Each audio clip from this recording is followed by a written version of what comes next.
You're listening to Alabama Tradition with Ryan Fowler and Martin Houston on Tide 100.9 in Tuscaloosa. O'Reilly! You need parts? O'Reilly Auto Parts has parts. Need them fast? We've got fast. No matter what you need, we have thousands of professional parts people doing their part to make sure you have it. Product availability. Just one part that makes O'Reilly stand apart. The professional parts people. O'Reilly Auto Parts.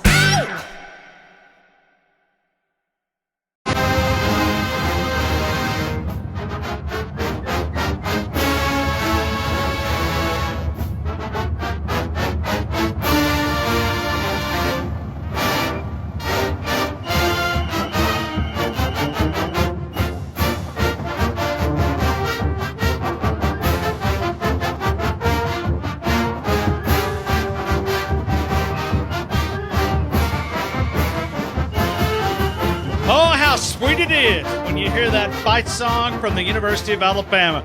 Welcome into Alabama Tradition, the past, present, and future of the Alabama Crimson Tide. My name is Ryan Fowler. We will be with you for the next hours. We talk a lot of Crimson Tide football. We're going to work in so many different things into this conversation. We're going to get you ready for the Alabama-Miami game. We've got audio from both head coaches.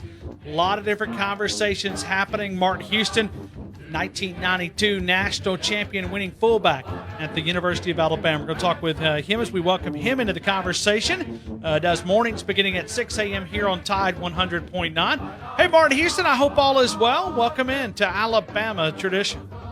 I am glad to be in, Ryan, and all is well on this side of the glass. Mabsolutely. And, I got to get into a couple different things. You do mornings beginning at 6 a.m., and there's, so many different things that we can talk about, so many different things that we can break down. We're definitely going to talk about a lot of the different things with Alabama, but you did not have a chance to react to Mac Jones being named the starting quarterback in Miami because that news was not out. I'd love to get your reaction. Well, remember our conversation yesterday? And my specific question was, yes, did Cam's time away leave the door open for Mac Jones to snatch that starter's job away? And I felt like it did, but we were at lunch with a Patriots fan, and he made a good point. He said that he didn't think that Mac would be the starter right out of the gate, but that he would get past the Tom Brady scenario. Now that I'm thinking about it, it might be that even more so that makes Belichick, because both of those guys are on a mission to prove that they are the one. You know what I'm saying? Sure. Like Tom Brady last year was dead set on winning a Super Bowl so that he would no longer have to be connected at the hip of he was great because of Belichick, and that's the only reason he was great. Belichick now wants to prove that he can win without Tom Brady. And if he wants to go on any type of run, then guess what? This kind of begins that journey as well. So I'm not surprised at all by it. And I think there's a lot of teams going, we may have missed on this one, especially the 49ers. All right. When you look at being a teammate, there's a lot of challenges. There's a lot of valleys. Jacob and I were talking about this earlier when we look at, Cam Newton showed him class by guiding him, okay? Because it would be easier to go the other way and not be a good teammate. But you think about the NFL, you walk into that position, you have a guy that at least played last year as a starting quarterback, somewhat established, and here comes the rookie. He wants to take your job. Not that you experienced some of that, in the football league with your stint there at the Pittsburgh Steelers, but can you describe? I mean, you almost take your hat off to a guy like that. I mean, you know that the guy wants your job. Actually, I did. Merle Hodge was the starting fullback with the Pittsburgh Steelers, but the guy that I probably had the closest relationship with at the Pittsburgh Steelers was Merle Hodge. And when I came to Alabama, the guy who was my the way the world sees it, arch enemy was Kevin Turner. And my best friend from my days at Alabama was Kevin Turner. Now, quarterback is a little different, Ryan, in the sense that, if one guy wins it, for the most part, the second guy isn't going to get to play. Where at fullback, even if I wasn't the first guy, I was going to get some reps, and I knew that. But I think in the pros, the reason you see guys take the approach is Cam Newton. Think about if Cam Newton had been pouting this whole time. Think about if Cam Newton had shown prima donna tendencies. Think if he had shown, I deserve this, and then he gets cut anyway. What do you think would be his chances of getting picked up by another team? What he showed, and I think is why he lands potentially in a good place with maybe one of these teams with a younger quarterback, is because he showed, hey, I'm a vet. I understand where I'm at in the league. And even though I may be competing, I understand team comes first, and I'll be an asset to your team even if I'm not the starter. Because that's what he showed. That's what he demoed. He knew that the writing was on the wall, regardless of whether it was this season, halfway through, or first game or last game, that he was helping coach his or mentor his replacement. He knew that. And so I think it brings value, Ryan, to that's a great way to look at it. I never thought about that. Yeah, I mean, if you're an NFL team and you watched how Cam Newton handle that, remember Cam's reputation 2 years ago was negative. Not a guy you wanted around necessarily. And he showed a different attitude this year, that he could be a part of the process and not a distraction, even when he was fighting for his job. It's a great way to look at it. Jacob, you're welcome to jump in here, man, if you have anything, because I know we were talking about this earlier, and I thought we had a good conversation. That's Jacob Harrison, which is the producer of this program. Jump in if you're more than welcome to, if you'd like. I mean, I'm surprised. I really am kind of surprised that Mac was able to win the job and actually win the job with it. Because what I had been saying all offseason was Mac would totally win the job and still have to wait until at least after that Tom Brady game, because so much perception can be made out of that game unjustifiably. Mac could go in there, throw for 210 yards and a touchdown in a losing effort against Tom Brady's 404 touchdowns, and automatically Mac Jones is painted into a closet and into a corner where there's this perception that he's not going to be able to live up to Tom Brady, and that's who he's compared to. So I'm a little bit shocked that that's the situation. And with Cam Newton, I honestly don't know if he'll be able to sign with a team this year, but I agree with Martin. It's fun, it's easy, and it's understandable to pick at Cam Newton for obvious reasons with the Iron Bowl, relationships, but at the same time, I think he's done a lot to help improve his image so that he can continue his NFL career. Yeah, and to your point, Jacob, that's what the gentleman we were speaking with yesterday said about that Tampa Bay game. Because it's not just Tom Brady coming in town. It's the Tom Brady, the starting quarterback on the defending world champion, Super Bowl champion, and the best defense in the league that everybody agreed to come back. And that's why I say, is this move as much about Mac Jones about Bill Belichick as it is about Mac Jones? Because he didn't even give himself a safety net. You see what I'm saying? Like this is not a safety net move. Like, we're going to try this guy, and if he doesn't work out, we'll pull him back a little bit, put our veteran back in there, because now they go to Stidham, right? Yeah, Brian Hoyer got cut. Yeah. So they cut Brian Hoyer too? Yeah, and Stidham's been out all training camp. So all right, but they've got to have something up their sleeve, right? It's an all-in move with with Wow. the season right around the corner. So I do find it funny though that an Alabama guy beat out two Auburn guys. Oh yeah, it's great. It's great. Beat Auburn again. Hey, And in at the backfield, the quarterback. Alabama guy beat out a Georgia guy. Ran him slap out of town, too. So Damian Harris beat out Sonny Michel. Sonny Michel got traded to the Rams. Okay. See, Hey, it is at quarterback. That's the key, Ryan. You understand, Alabama fans. You were what? I was 9 years old the last time an Alabama guy was like the quarterback for a team without extenuating circumstances, like one of the Rutledge guys, right? yeah, but it's Jeff Rutledge. He spent about 16 years in the pros. He was a really long time backup. Great quarterback at Alabama, but really decided. But was he not? Is he not like the last one that was like we've had guys start until A.J. McCarron played against Pittsburgh but when I'm he was saying- at Cincinnati. No. This was the gap between A.J. and Jeff Rutledge. Brody Croyle started games. Well, no, I'm talking about a playoff game.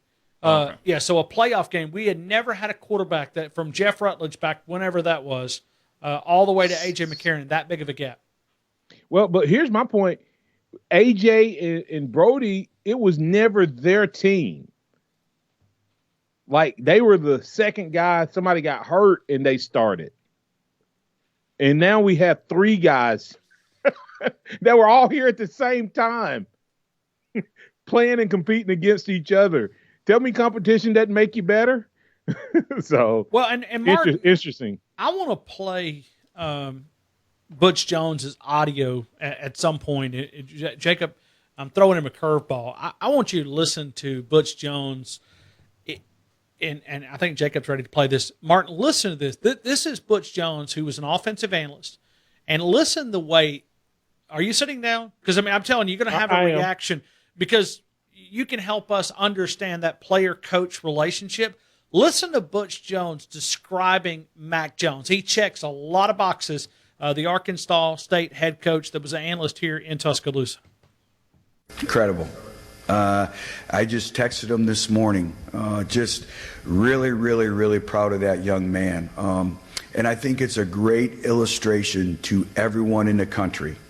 Here's a young man who I believe didn't play for 3 years. And he could have easily transferred. He could have easily left. And had a sour disposition, and he is the most unselfish individual I've ever seen and as hard of a worker and diligent as I've ever been around. And he just stayed positive. But also, it's one thing to wait your turn, but when your turn comes, what do you do with that opportunity? And that young man, boy, I tell you, he made the most of his opportunity. And when he got that, he took full advantage of it, but that didn't come by chance and just by luck. He earned that right by his work every single day behind the scenes. And I think if you asked him, he'd tell you he's stronger for going through those 3 years. Now you look at him, first round draft choice, what he's doing in New England. So he's one of my favorite players I've ever been around, and he deserves everything he gets because he's kind of a self-made man. And even going into the year that he started, we had signed Bryce Young, who was the #1 player in the country. Did he let that get him down? Did that change his disposition? Absolutely not. Was he a great teammate in supporting Bryce? Absolutely. So again, those are all great illustrations. I wish there are more success stories of individuals who stay with it and have the resolve and the resiliency to continue to work than individuals who leave programs looking for the next easy course of action, the path of least resistance. And Mac Jones is a great illustration of that. So to answer your question, I love him. That is Chris Hudkinson, KAIT sports director out in Arkansas. Martin, I want you to react to that. Well, I mean, he said everything that needs to be said. I said on my show this morning, I was talking to someone else in some conversation today about this. I said, let me tell you, Mac Jones, when he committed to Alabama, told me everything I needed to know about him. I mean, he was committed, an SEC quarterback headed to Kentucky where he probably would have rewritten the record books and been starting day one. But when Alabama came after him, he was like, okay, they want me. I know that Jalen Hurts was the SEC Player of the Year. I know Tua Tagovailoa is the highest-rated quarterback Alabama's ever signed. And all world, I'm coming there to compete. Wow. I mean, it is. I mean, his confidence, and I guess, you've got to have that to get. I think we may have lost Martin there for just a second, but looks like you froze on my side too. So I tell you what, why don't we break here, because that was perfect. Not perfect that we lost him, but we'll break here and then we'll reconnect with Martin and we'll continue that, because I thought what he was laying out, when you look at everything that he went through, he believed in himself, and it'll take that type of confidence to get to the next level. Martin, I think we lost you there, but I think we're back there. Finish your thought. I think we lost you there for just a second. I don't know where I was at in that, but when he committed to come in, considering the situation that he committed to, and then he stuck it out, him committing told me everything you need to know about his character, and he proved that character was legit and that he was real. And like I said, it made him better. That competition made him better, not bitter. And that's what, if I know we talk about Jalen sticking it out, Jalen's circumstance worked out really kind of amazing, and you can't really duplicate that Tua would get hurt. Because if Tua doesn't get hurt, we don't see Jalen Hurts that year. Mac Jones went out, paid the price, spent 3 years behind those guys, then welcomed the new guy, the new kid on the block, won the job and kept him from beating him out, but yet helped him and poured into him, and then went on to go to the next level and show that it wasn't fake. Did you see what he did? Did you hear about what he did at the camp with the fight? I think. Yeah. Did you see what he did though? Yeah, went and ran with the offensive lineman. And the guy said, well, he wasn't responsible and he didn't have to do it. I said, but that's what makes him special. He understands that the reason those two offensive linemen were fighting was probably protecting him. So he was the reason they were fighting. And so he ran with them. I guarantee those guys went back to Coach Belichick and said, this guy is the guy we can win with. Well, Let's go to work. But think about that. I mean, sometimes it's the belief in you're the guy. Not just that you're the guy, but you got to get the other 10 guys to believe that you're the guy. And not just that. I mean, we heard it all last season, that he was not just the leader for the offense, that all the defensive guys looked to him, and they would go to him when they didn't understand something and say, explain this. And that he would take and he would break it down and say, this is the responsibility. This is what you should be doing. I mean, listen, you got highly intelligent guy, a guy who knows Mandarin Chinese, which I couldn't tell you anything about it, but it just sounds hard. Yeah, and think about what we heard every summer when we waited on a quarterback. He should transfer. Get out of here. Leave him. No. I'm saying about who was going to be the guy. What was the deciding criteria that Nick Saban always looked for, even when one guy was outperforming the other? When he won the team. Yeah. The team. And I believe that when Mac Jones took that lap around the field with his teammates and they were being punished, that pushed him over the top. And Belichick, I would not be surprised if Saban didn't get that same mindset from Belichick in the early days of the quarterback has to be the guy who wins the team. Can't be just talented on the field, has to win the team. And Mac Jones has done that, and, man, I'm excited for him and looking forward to him having a great career. Let me invite you to connect with us. We stream this show for One on Tide 100.9. That's the main signal, the FM side, but we're also on the app, Tide 100.9. Download that. You'll be able to listen to all of our shows, our entire lineup here that starts mornings with Martin Houston at 6 a.m., but also Alabama Crimson Tide football. We have streaming rights there. We also stream this particular show on Martin's Facebook account, Periscope account. I know I've retweeted it. So if you want to go see some great radio faces, you can go see that. And don't forget Alabama Tradition. There's an Alabama Tradition Facebook page, and we go live on there as well. And they can chat there and comment there if they want. If they don't want to call, but they want to chat, they can go to Alabama Tradition and chat and ask questions there, and we can incorporate that into the show as well. Absolutely. And if you want to jump in, you're more than welcome at 205-342-9904. But one other thing is the way that the algorithm works on Facebook, and really in the last 6-7 months, they've changed a lot of this. And you say, well, why do I only see the same people on Facebook?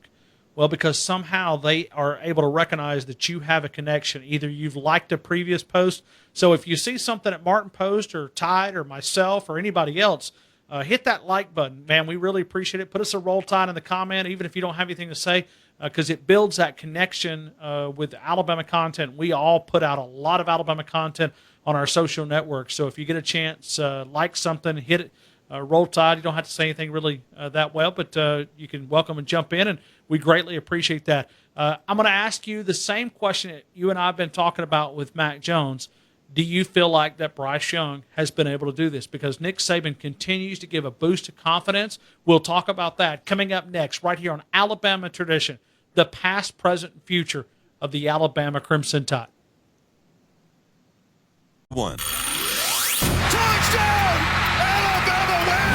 The Alabama football countdown clock is driven by Crawford Insurance, Tuscaloosa's low-cost auto insurer. Call 752-6489 for a free quote today. Roll Tide! Roll Tide! There are 4 days until Alabama football. You are listening to Alabama Tradition with Martin Houston and Ryan Fowler. Your connection to Tuscaloosa and the University of Alabama Athletics on Tide 100.9 and streaming on the Tide 100.9 app.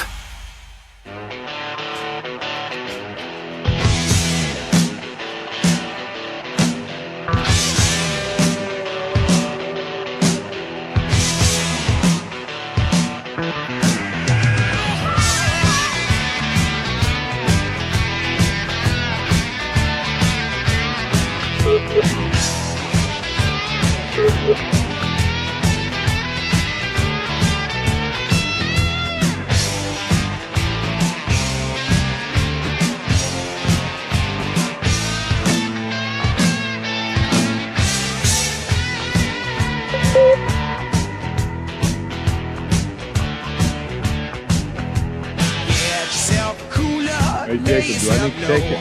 Coincidental murder with nothing to show. The judge, constipation, go to his head and his wife's aggravation. You soon end up dead. It's the same old. All right, so we welcome you right back into Alabama Tradition, the past, present, and future, the Alabama Crimson Tide. When you look at Bryce Young and you look at Mac Jones and you look at the two quarterbacks believing that they're the guy, when you look at this Alabama football team, Bryce Young seems to have gained a lot of confidence from his coach. Every time he's asked about him, he continues to compliment him in a lot of different ways. When you listen to Bryce Young talk, we've had a chance to talk with him twice, once yesterday and then once a couple of days ago when you look back at his first media appearance.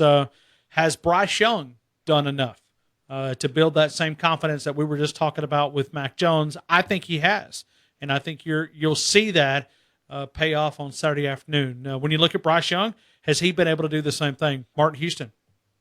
Absolutely. I think Bryce has, without a doubt, won this team over. And I wonder sometimes, does it mean that there's an extreme gap between the two, first and second team? Or is it that this young man, Ryan, just clearly established himself as the clear-cut leader? In other words, could we win with Paul Tyson or Jalen Milroe? Or are we in desperate times if Bryce goes down? That's a question I'm not sure I know the answer to. But when we saw Bryce Young meet the media, he checked every box. He's checked every box in the spring and then in the summer. We didn't get to see a lot of what he could do this past fall. But I think without a shadow of a doubt, he has won this team. Martin, as we look at this Miami game, certainly a lot of people want to talk about that 92 team, and I want to give you that opportunity as we travel throughout this show because so many people go back to this Miami 1993 game, Sugar Bowl game, but it was 92 season. Alabama, great national championship. That's the last time these two teams have played.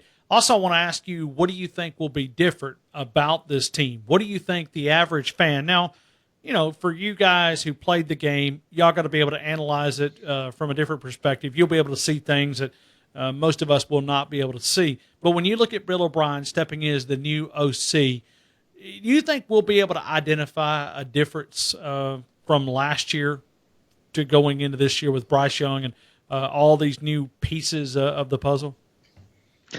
Well, I mean, with the way things worked out, Ryan, I'm not going to be surprised if we don't look a lot like what we did. To me, Bryce Young is kind of Tua, Jalen, and Mac all in one. I mean, if you were to say he kind of has some of the athletic, his legs kind of match Jalen's. You would say his passing and accuracy and diversity of skill set, just his arm talent matches Tua, right? And then from what I've heard, he's also a very smart, intelligent quarterback that will take whatever the defense gives him. And I think that's what makes Mac Jones so special. Mac Jones didn't care if he threw the ball to Najee, to the tight end, or to a wide receiver streaking down the field. He was going to take whatever the defense gives him. And as your friend A.J. McCarron always said, they can't take away everything. And if you find a quarterback that's willing to take whatever they're giving you, then that quarterback can be successful. And so I think Bryce does all of those things. So, Ryan, and of course, offensive linemen, when we were coming along, 92, as you say, Ryan, they came ready to be what? Run blockers. These young guys that haven't started, what are they most likely to be better at? Probably pass blocking. Yeah, because they have all these 7-on-7 camps and drills and all that stuff and these, lineman camps, and they're always pass blocking. And so don't be surprised if Alabama doesn't come out, even though traditionally when you have a new quarterback and a young quarterback and a new offensive line, you go to the run. I think we may see the opposite with this group. We may pass the ball as much or more than we did last year. And with the weapons we got, you could see some explosive plays early on for this team. Well, we were talking to a coach yesterday who's also a media member now, but he was a part of the USC dynasty out with Pete Carroll. He coached with Sark and Kiffin, and he made a comment. And I said, well, how would you break a quarterback in? And he said, well, there's a couple different ways you can do it. He said, but the other way is what you just said.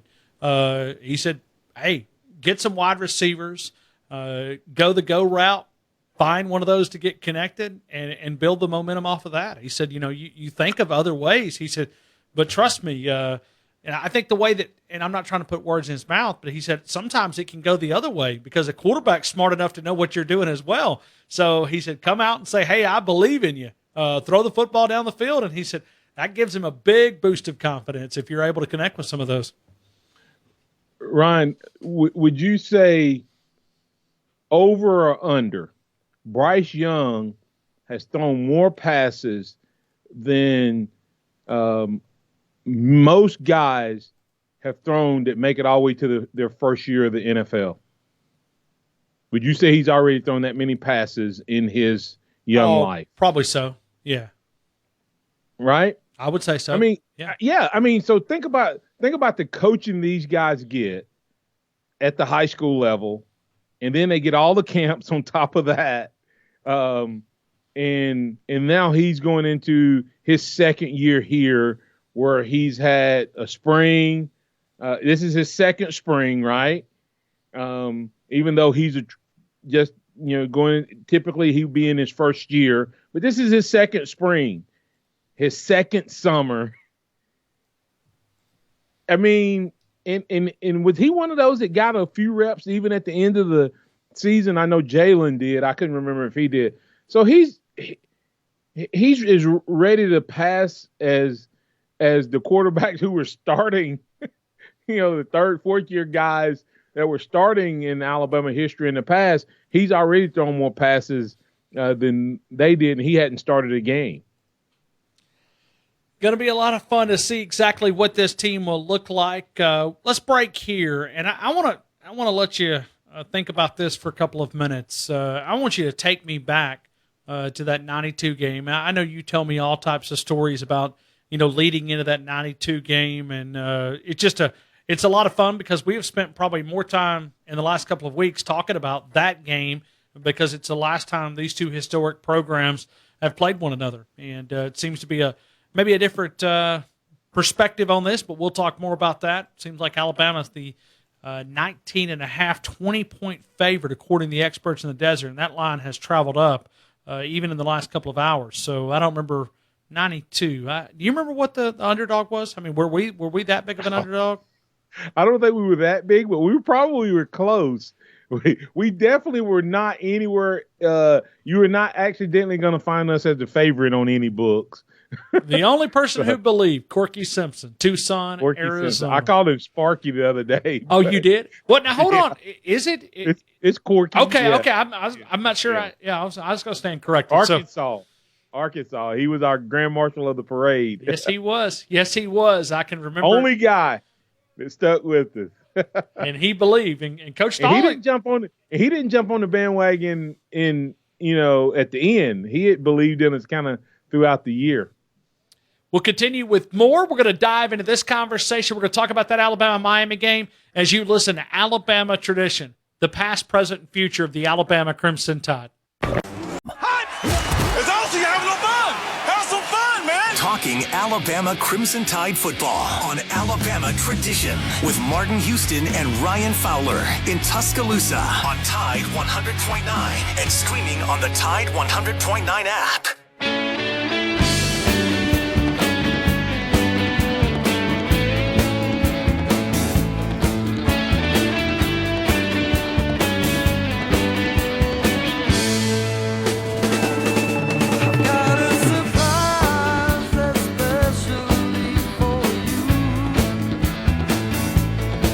So we welcome you right back into Alabama Tradition, the past, present, and future of the Alabama Crimson Tide. We're talking a little Alabama Crimson Tide football, final 22 minutes of the show.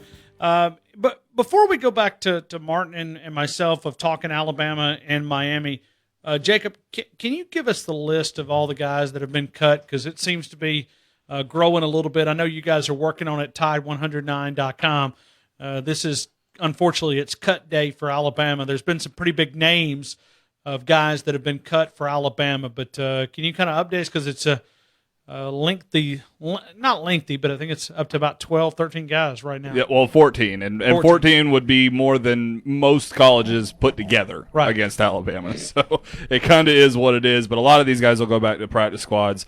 But you got Tony Brown with the Bengals, Cole Mazza, the long snapper with the Chargers, Ross Piersbacher, interior offensive lineman with the Eagles, Christian Miller, outside linebacker for the Panthers, HaHa Clinton Dix, who had just signed with the Niners, he's let go, Carl Tucker with the Dolphins, Miller Forrestall with the Titans, he's fully expected to go back on their practice squad, as is Garrett Dieter, the wide receiver with the Chiefs. He's been on their practice squad for a few years now. Shaheem Carter with the Texans, Lester Cotton with the Raiders, Jared Maiden also with the 49ers, and Damian Square with the Saints. He had just signed with them a few days ago after getting cut by the Browns, and Alabama Pro Update said that he may not have ever actually gotten a chance to practice with them because of the hurricane. So interesting decision there. And then the two big surprises of the day, J.K. Scott getting cut by the Packers, and Ryan Anderson, despite not counting against the 53 for the New York Giants due to his 6-game suspension, he has also been cut. Any reaction there, Martin? J.K. Scott? J.K. Scott got cut today. Yep, up in Green Bay. They traded for a punter, Corey Barakowicz or something like that, but they traded for a punter. I don't think that J.K. will stay on the sideline very long. That would be my first thought. And it may work out for him because he can get away from that cold weather. That's what I was going to say. He may end up being in a better situation. But no, not necessarily surprised on any of those guys. It's just crazy to think, Ryan, that 15 years ago, or we didn't even have a guy drafted, or 14 years ago, we didn't have a guy drafted and only had a handful in the league, period. And now we're talking here, and we have to take a whole segment just to name the guys who got cut.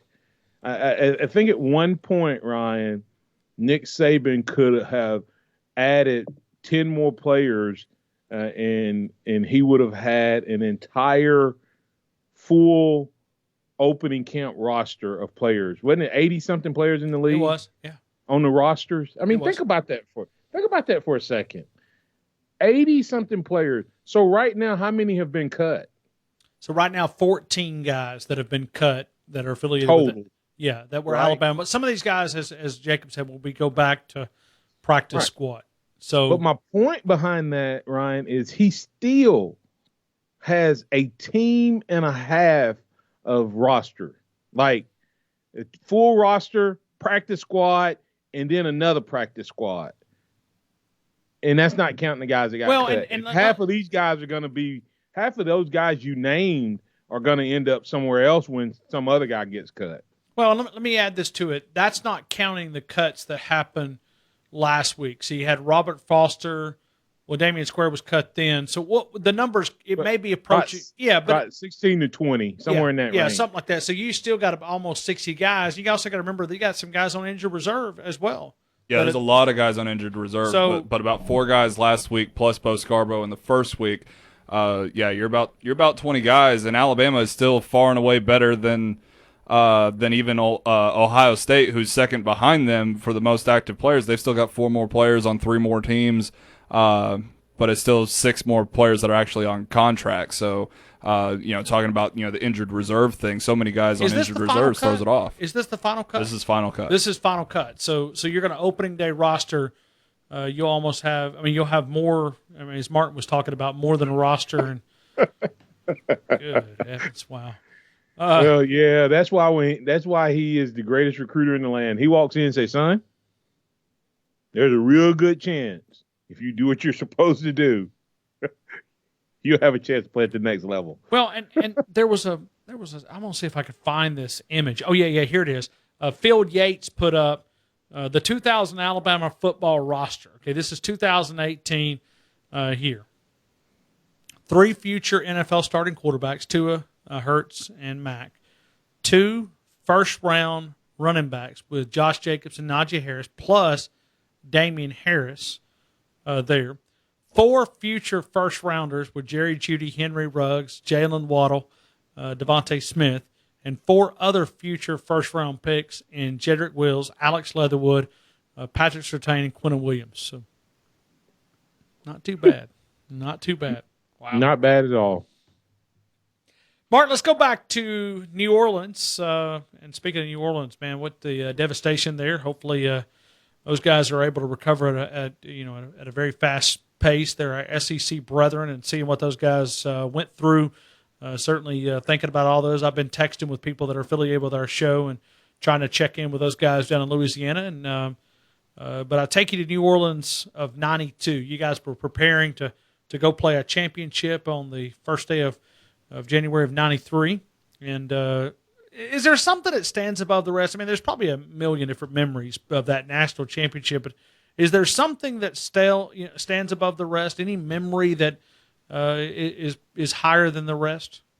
Well, there's a lot of great memories, but Ron, I remember just the surreal nature of, man, we're playing for a national title. Think about being a kid growing up in the state of Alabama. Whether you're an Auburn fan or an Alabama fan, you knew Auburn didn't play for many championships, but you knew what Alabama. You still knew what Alabama stood for, and at some point in your life, even though I was an Auburn fan late in my career, I had been an Alabama fan as a kid. If I was a fan of any sport. any team. But then to be there, to have walked the halls, think about walking the halls that Coach Bryant walked, playing on the field that Bart Starr and Cornelius Bennett and Joe Namath and all those, being in that same locker room and in that locker room with those guys and you're carrying on the tradition and the fact that people were beginning to wonder and question, would Alabama ever get back there? Would Alabama ever be that program again, Ryan? Would Alabama ever be national champions again? And to be on that day before when you're thinking about it and you're sitting in your room and you're hearing people talk about Alabama doesn't have a chance, and I'm like, man, we're playing for a national championship. We're playing, so we have a chance. You have to get to the game to have a chance. And we had watched so much film, we knew we could beat those guys. But I think it was the surreal nature of, if we do this, Ryan, we go down in history. The first post-Bryant team, who knew that we would be the only, the bridge team between the greatest two coaches in college football. We had no way of knowing that at that time, but I think that was probably the overall, and then just the funness, Ryan, of that game, and finally getting out there and watching. Of course, I was the guy that watched the defense play. I was talking to Coach Copeland the other day, who I coached with over at Northridge, and he said, man, I was watching some of that 92 stuff. He said, man, you were a beast. I said, oh, you were one of those guys that didn't really watch the game. He said, yeah. So, but I watched them play, man, and they were, and when one of the greatest memories, and I'll ask you and Jacob the same thing. If Jacob wasn't old enough, never mind. Yeah, Jacob was not even born. Yeah, never mind. But Ryan, do you remember? Are you old enough to remember your reaction or any adult's reaction when we came up and all 11 guys were on the line of scrimmage? Okay, so I'm 14 years of age. I don't remember it, but I've went back and watched it enough that it recalled that memory. And I've heard Gino Torretta describe it, and I'll let you describe it from a player perspective. Everybody always say, well, what were y'all thinking? I said, same thing you were thinking. They never showed that to us at practice. So I had never seen it. If anybody on offense had seen it, then, I don't remember them ever doing anything like that. And when they did it, I'm like, oh my God. They just walked. You're talking about testing somebody and calling their bluff. They were like, we got to do fastest wide receivers. Called their bluff flat out, lined up everybody. They call it zero coverage when you don't have a safety, Ryan. We didn't have a safety, a linebacker, a corner. We had everybody. I mean, we had one solid line, and that memory was pretty awesome. And, of course, same thing with the George Teague. I could go through several others, but George Teague, we watched that play the same way, the fans did. Oh, my God, he's going to score. Oh, my God, he's going to catch him. He's going to catch him. Yeah. He caught him. He caught him. Man, he caught him. Oh, my God, he has the ball. He has the ball.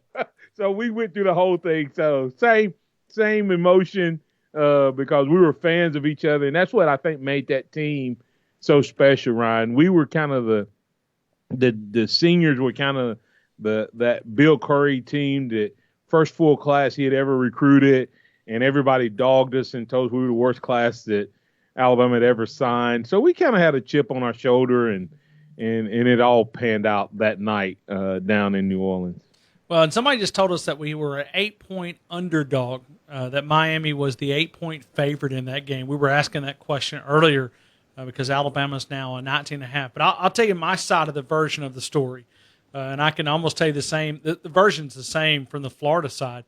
My dad made me an Alabama fan. I mean, I had no choice. I mean, trust me, if I'd have put the blue and orange on, it would have been I'd have been sleeping out in the barn. But my dad always put boots on when he would watch Alabama, and he would always have and it was so loud.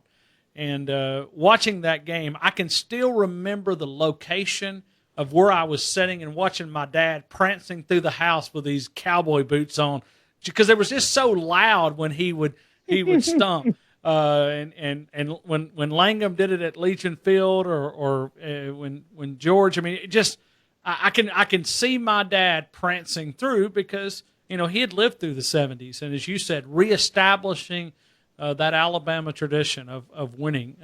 My heavens, man, it was what a moment, what a moment in time. And I noticed something you said right there, because Coach Stallings, I think, had instilled, and I'm curious, when you look at it, is that where that confidence came? Not only going up against you guys in practice, but I mean, he said he told you guys all the time that you should believe in yourself, that he had the confidence that you guys could take down Miami, and as you said, very few people did. Yeah, the team had really banded together, and we watched a lot of film on that team. And Ryan, sometimes it's especially so in like baseball and basketball, and a lot of times in football, the team with the most overall talent is going to win 9 times out of 10, because they have all the talent in all the right places. From a pure talent standpoint, Miami, that was one of the most talented teams I ever played against. But what we did best, our strength, lined up perfect against their style defense. Okay? The style defense they ran, every time we faced that defense, we would just annihilate it. Our strength, our defense versus their offense. So, where they were strong, we were strong. And where they were weak in their run game, I mean, we watched film, man. We saw Penn State, Florida State, Arizona. We saw them lose games instead of Miami winning the game. And we were like, if we get rid of those mistakes, I think Florida State fumbled inside the 10 2 or 3 times. I think Penn State fumbled inside the 10 into the red zone a couple times. And so, and then Arizona, which we thought was good, they missed a field goal to win it. So we knew we could beat that team. And when we jumped on them early, in the physicality in which we played, it was like, oh my God, what do we do with this? They're not going to stop. I think last they had like 125 yards rushing in the first half. And Jay Barker, not dogging Jay, but a young kid came up to me today, Ryan, and said, is it true that Jay Barker had 18 yards passing and y'all won a national championship? I said, yeah. Didn't have to. I said that's true. We ran the ball at will, and for this kid who he's like 20-something years old, you can see it. You can see like his brain going, huh? How do you beat a team with so without throwing the ball? I was talking to Billy Jackson from Phoenix City, running back in the 70s, over the weekend at this Wishbone Boys. He told me the same thing. He said, if we found a play that was successful, we didn't change it. Until they stopped it, he said we would run it 7, 8, 9 times in a row. And he said until they showed that they could stop it, we would keep pounding the football. Martin, we're going to get out of here in about 1 minute and 30 seconds. Okay. Give me a prediction. Have you got a prediction? I don't usually get my prediction till Friday. I have to mull on it All right, so that's a tease to more. Connect with Martin every morning at 6 a.m. Yep, and I'm giving some swag away if they want to call and give a prediction in the morning, giving away a cap and mug, Martin Houston Show cap and mug. But I will say this: I think that Alabama wins this game by at least 3 scores, because I think offense is going to be surprisingly better early than we thought, and I really think this defense is going to be something that all of us old hands will be like, oh yeah, real football. I like 42-14. I think Alabama's gonna win the game very, very comfortably when you look at it. So I'm gonna take there. We're gonna get out of here, but we're gonna go out with a Will Anderson. He said old school R&B is what he listens to before he goes out to the game. So we're going old school a little bit. Back to the 90s is what Will Anderson said. 90s R&B gets him fired up to go sack the quarterback. So That's Will Anderson. Got about 9 seconds. That's Martin Houston. I'm Ryan Fowler saying good night from Tuscaloosa. Alabama tradition, the past, present, and future, the Alabama Crimson Tide. Tide 100.9 Tuscaloosa weather. Mostly cloudy and breezy this afternoon. The chance of a few lingering showers. The high 79. For tonight, mostly cloudy with the low at 67. Tomorrow, a mix of sun and clouds with a chance of scattered showers and thunderstorms. The high at 83. I'm James Spann on the ABC 3340 Weather Center on Tide 100.9. It's 77 degrees in Tuscaloosa.